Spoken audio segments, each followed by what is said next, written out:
زيه زي اللحمة بالضبط، القيمة الغذائية بتاعته عالية جدًا، علشان كده أهالينا زمان كانوا بيوصفوه كُلّك حبّة فول نابت ترُم بيهم عضمك.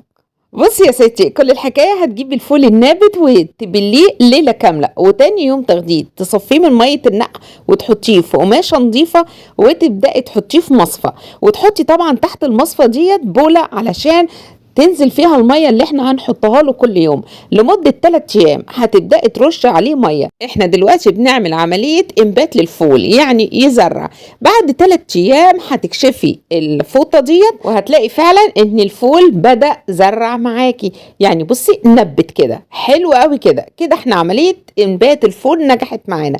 تعالي بقى نشوف هنسلقه إزاي، في مَيّة بتغلي حُطّي بصلة وحُطّي ليمونة متقطّعة بقشرها وحُطّي طماطماية كمان مبشورة وفصّين توم، وهننزل بقى بالفول، أنا هنا بافضّيه كده من الفوطة وهانزل بيه مباشرةً على المَيّة اللي بتغلي بالخضار اللي أنا حاطاه فيه زي ما قُلت لِك. بالنسبة لتشكيلة البهارات معلقة من البابريكا ومعلقة من الكركم وكمان شوية من الكمون وشوية من الكزبرة الناشفة وملح وفلفل أسمر.